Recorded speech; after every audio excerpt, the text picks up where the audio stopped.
Hello viewers, welcome to education easy way. इससे पहले वाले पार्ट में मैंने तटीय मैदान के जो चैप्टर था उसमें पूर्वी तटीय मैदान और पश्चिमी तटीय मैदान के बारे में विस्तार से बता दिया है। ये हमारा जो प्रायद्वीपीय पठार है, ये इसके बारे में 2-3 पार्ट बन चुका है।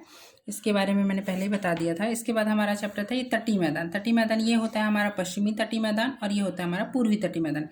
इसका मैंने विस्तार से एक वीडियो बना दिया है, इसको डाल दिया, वो आप देख लीजिएगा।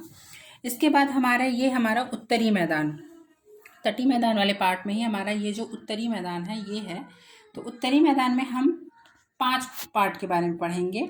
भाबर प्रदेश, तराइन प्रदेश, बांगर प्रदेश, खादर प्रदेश, उसी को बेट भी बोलते हैं, और डेल्टाई प्रदेश। अब हम पढ़ते हैं भाबर प्रदेश के बारे में। तो भाबर प्रदेश में पढ़ने से पहले आपको हिमालय के बारे में जानना जरूरी। वैसे तो मैं हिमालय का एक अलग से पार्ट बनाऊंगी, तो लेकिन अभी छोटा मोटा जो जानकारी है जो इसके लिए ज़रूरी है, इसको समझने के लिए, वो मैं आपको समझा देती हूँ।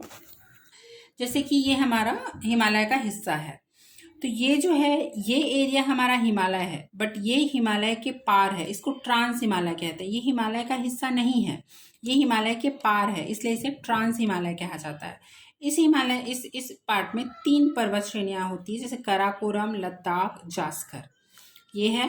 ये हिमालय का पार्ट नहीं है, इसलिए यहाँ पे जो K2 की चोटी है वो सबसे बड़ी चोटी है। तो इसके बारे में मैं आपको विस्तार से बताऊंगी जब मैं हिमालय पढ़ाऊंगी। और यहाँ पे हिमालय 3 पार्ट में बटा हुआ है। ये आपका सबसे ऊपरी हिस्सा जो है वो वृहद हिमालय कहलाता है, उसके बाद आपका लघु हिमालय, और उसके बाद ये है आपका शिवालिक श्रेणी। इसको बताने का मेन मकसद मेरा सिर्फ ये था कि अभी हमको शिवालिक श्रेणी के बारे में जानना है, क्योंकि जो भाबर प्रदेश है वो यहीं से शुरू होता है। तो ये हमारा शिवालिक श्रेणी है। ये हिमालय का ही 3 पार्ट है, जैसे वृहद हिमालय, लघु हिमालय और शिवालिक श्रेणी। ये हिमालय का पार्ट नहीं है, क्योंकि ये हिमालय से पहले ही यहाँ पे स्थित था। ये हमारा हिमालय का पार्ट है।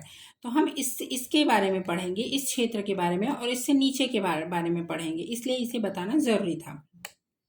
तो यहाँ पे देखते हैं, यहाँ पे हम इसका विस्तार, जो भाबर प्रदेश है, ये फर्स्ट हम पढ़ रहे हैं भाबर प्रदेश।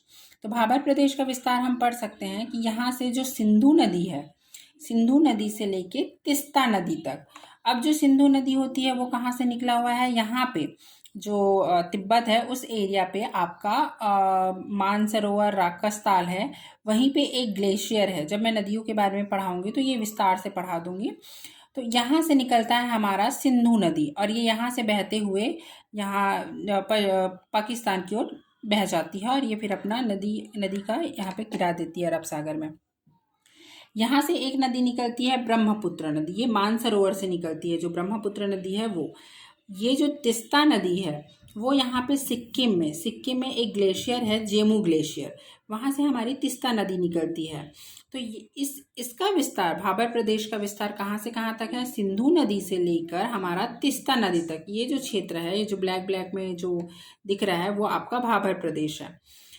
तो ये क्या होता है, और यहाँ पे ये गंगा नदी निकलती है। गंगा नदी क्या होता है, गंगा नदी तो निकल के बांग्लादेश में चली जाती है, लेकिन यहाँ पे एक पार्ट में बट जाती है, इसे हुगली नदी कहते हैं, और इसी के किनारे हमारा कलकत्ता बसा हुआ है। अब इन दोनों नदियों का यहाँ पे संगम होता है और आगे चल के मेघना नदी बनती है। ये तो हम नदियों वाले पार्ट में बहुत विस्तार से पढ़ेंगे इसको। अब हम भाबर प्रदेश के बारे में पढ़ते हैं। ये जो भाबर प्रदेश है वो क्या होता है कि नदियाँ अपने द्वारा, ये तो पूरा पहाड़ है, तो पहाड़ से छोटे छोटे पत्थरों को बहा के अपने साथ ले आती है और अपने ही मार्ग को अवरुद्ध कर देती है। यहाँ पे ये सारे छोटे छोटे पत्थर शिलाखंड जो हैं वो शिवालिक श्रेणी के गिरिपथ क्षेत्र में ये वहाँ पे अपने रख देती है यहाँ पे। तो ये जो छोटे छोटे शिलाखंड हैं उसके चलते नदियाँ यहाँ पे विलुप्त हो जाती है। इस एरिया पे जो यहाँ पे ब्लैक का पार्ट दिख रहा है, उस एरिया पे हमारा जो नदियाँ हैं, इस वाले पार्ट पे ये जो ब्लैक दिख रहा है वो वाले पार्ट पे ये पत्थर है, तो इस पे विलुप्त हो जाती है नदियाँ। उसे ही हम भाबर प्रदेश कहते हैं। यहाँ से यहाँ तक की लंबाई जो हम बोल सकते हैं 8 से 16 किलोमीटर है। तो हम ये बोल सकते हैं कि इसका विस्तार सिंधु नदी से तिस्ता नदी तक है, और कहाँ से कितने किलोमीटर है, 8 से 16 किलोमीटर तक है। और ये इस नदी, इसमें क्या होता है कि नदियाँ अपने द्वारा शिलाखंडों को बहा के लाती है और उसी शिलाखंडों में वो विलुप्त हो जाती हैं। अब क्या होता है, इसके नीचे जो तराइन प्रदेश, तराइन प्रदेश में जब नदी, इसका जो तराइन क्षेत्र है वो कहाँ पे है? तराइन प्रदेश भाबर प्रदेश के दक्षिण में स्थित है। ये जो आपको ग्रीन एरिया दिख रहा है वो तराइन प्रदेश है। मैंने ग्रीन इसलिए किया है क्योंकि ये एक दलदली एरिया होता है, इसके कारण यहाँ पे जंगल बहुत है यहाँ पे, इसलिए मैंने इसे ग्रीन में दिखाया है। तो इस एरिया पे जो जब नदियाँ बह के आती हैं तो ये क्षेत्र क्या हो जाती है? नम हो जाती है, क्योंकि नदियाँ यहाँ से, ये तो शिलाखंड यहाँ तक है, ये भाबर प्रदेश हो गया। जब भाबर प्रदेश से नदियाँ निकलती, जब शिलाखंडों का अंत हो जाता है, मतलब जहाँ पे विस्तार खत्म हो जाता है, वहाँ पे नदियाँ निकलने लगती हैं और अलग अलग वो करके खंड लेके बहने लगती हैं। तो ये जो क्षेत्र है वो बहुत नम होता है और दलदली क्षेत्र होता है। तो यहाँ पे इसके कारण बहुत सारे जंगल हैं इस क्षेत्र में, हरियाली बहुत ज़्यादा है और यहाँ पे जीव जंतु भी बहुत ज़्यादा मात्रा में पाए जाते हैं। और जो मानस जो उद्यान है, अभयारण्य है, वो असम में है और इसी क्षेत्र में है, इसी एरिया में है, जो तराइन प्रदेश है उसी एरिया में है। उसके बाद हमारा आता है बांगर प्रदेश।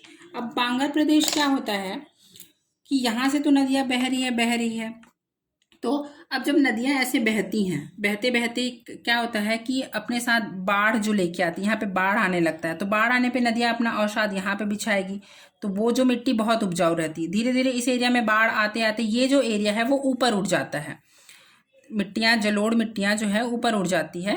और ये पहले तो ये भी बांगर खादर प्रदेश जैसा ही रहता है। खादर प्रदेश में आगे पढ़ाऊंगी। खादर प्रदेश वो होता है जो ताजी मिट्टी होती है, जो बाढ़ से जो नदियाँ लेके आती है वो मिट्टी बहुत उपजाऊ होती है, लेकिन परत दर परत बाढ़ आते आते आते आते ये मिट्टी क्या होती है? ऊपर उठने लग जाती है। एक बार बाढ़ आया ये मिट्टी, फिर सेकेंड टाइम बाढ़ आया तो और मिट्टी जमा हो गया, फिर बाढ़ आया, तो ऐसे करते करते ये प्रदेश क्या होता है? ऊपर उठ जाता है। और ऊपर उठते उठते ये मिट्टी तो बहुत पुरानी हो गई, ये तो नहीं थी, बट धीरे धीरे जमते जमते क्या हुआ? ये जो है ऊंचा उठ गया और ये जो मिट्टी है वो उतना उपजाऊ नहीं रहता है, यही बांगर प्रदेश कहलाता है। अब बांगर प्रदेश के बाद हम पढ़ते हैं खादर प्रदेश। अब खादर प्रदेश क्या होता है? ये क्षेत्र तो ऊपर उठ गया, बट अभी भी नदियाँ जो हैं अपने अपने जो ऊंचाई वाले, तो ये जो क्षेत्र होता है ये क्या होता है? ये बांगर प्रदेश होता है। मतलब यहाँ पे क्या होता है कि चूने की छोटी छोटी संगंथियाँ पाई जाती है जो कंकड़ जैसी होती है, तो वो इतना उपजाऊ नहीं होता। और ये मिट्टी जो है लवणीय और क्षारीय होती है। ये मैंने समझाने के लिए आपको बताया है कि ये मिट्टी अनउपजाऊ कैसे हो जाती है, क्योंकि ये भी तो नदियों के द्वारा बहा के लाया हुआ ही मिट्टी होता है, बट ये पुरानी मिट्टी है ना, आते आते ये बहुत ऊपर उठ जाती है तो ये पुरानी पुरानी हो जाती है, तो ये इसलिए अनउपजाऊ होती है। और इस जो खादर बांगर प्रदेश है उसे स्थानीय नाम में हम रहे, कल्लर या धूड़ कहते हैं। अब हम पढ़ते हैं खादर प्रदेश के बारे में। खादर प्रदेश वह क्षेत्र होता है जो नदियों के दोनों ओर कम ऊंचाई वाले क्षेत्र होते हैं। कम ऊंचाई मतलब जैसे ये नदियां हैं तो नदी बह रही है, तो यहाँ पे जैसे बाढ़ आया तो ये नए मिट्टी होती है, ये तो पुराना हो गया इसलिए वो हो गया बांगर। अब ये जो बाढ़ आई है वो नई मिट्टी होती है, तो ये बहुत उपजाऊ होती है और इस जगह पे खेती बहुत अधिक मात्रा में की जाती है।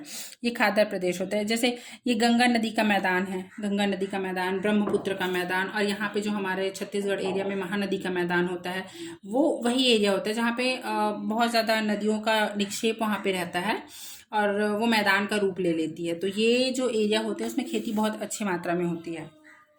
अब हम पढ़ते हैं डेल्टाई प्रदेश। डेल्टाई प्रदेश क्या होता है कि ये खादर जो प्रदेश होता है उसी का आगे का हिस्सा होता है। यहाँ पे तो इन्होंने मैदान का रूप ले लिया, लेकिन नदियाँ तो अभी भी बह रही है। तो यहाँ पे जब नदियाँ यहाँ से निकल के जब नदियाँ बहती हैं, गोदावरी नदी हो गई, कृष्णा हो गई, कावेरी हो गई, यहाँ पे महानदी हो गई जो सुंदर डेल्टा वन बनाती है, यहाँ पे भी डेल्टा वन बनता है, इसके बीच में, दोनों के बीच में पुलिकट द्वीप है, यहाँ पे भी डेल्टा बनता है। तो ये जो डेल्टा बनाती है ये नदियों के द्वारा लाया गया निक्षेप होता है। ये तो पहाड़ी भागों से बहते बहते आती रहती, तो बहते जब पहाड़ी भागों से आती, ढलान के कारण इसकी स्पीड अच्छी खासी रहती, इसलिए अपने साथ लाए गए अवसादों को ये बहा लेती है। लेकिन जब ये मैदानी क्षेत्रों में आती हैं तो अपने ही अवसाद के बीच में ये यहीं पे बिछा देती है, अपने ही रास्ते में बिछा देती है, जिससे ये अवसाद यहाँ पे रह जाते हैं। तो यही डेल्टा प्रदेश का निर्माण करते हैं। तो ये जो डेल्टा प्रदेश है वो भी काफ़ी उपजाऊ होते हैं और यहाँ पे खेती की जाती है। और जैसे यहाँ पे सुंदरवन है, भारत का जो डेल्टा प्रदेश है यहाँ पे सुंदरवन है। तो बस यहाँ पे इतना ही है। और यहाँ पे एक और चीज़ है कि जो डेल्टा प्रदेश है वो दो तरह के होते हैं ना, मतलब दो पार्ट में होते हैं। इस जैसे यहाँ पे इतने भाग में डेल्टा बना हुआ है, तो ये समंदर के किनारे है, तो समंदर के किनारे है तो ऑब्वियस सी बात है ये दलदली ही होगा। तो ये दलदली क्षेत्र को हम किस नाम से जानते हैं? इसको हम बिल के नाम से जानते हैं, बिल। और ये जो क्षेत्र है उसे हम चार कहते हैं, चार। बस इसमें इतना ही है। और आगे इसको समझने के लिए आपको आगे के पार्ट देखने पड़ेंगे, और पीछे में भी मैंने बहुत सारे पार्ट बनाए हुए हैं, वो सब आप देख लीजिएगा। Thank you.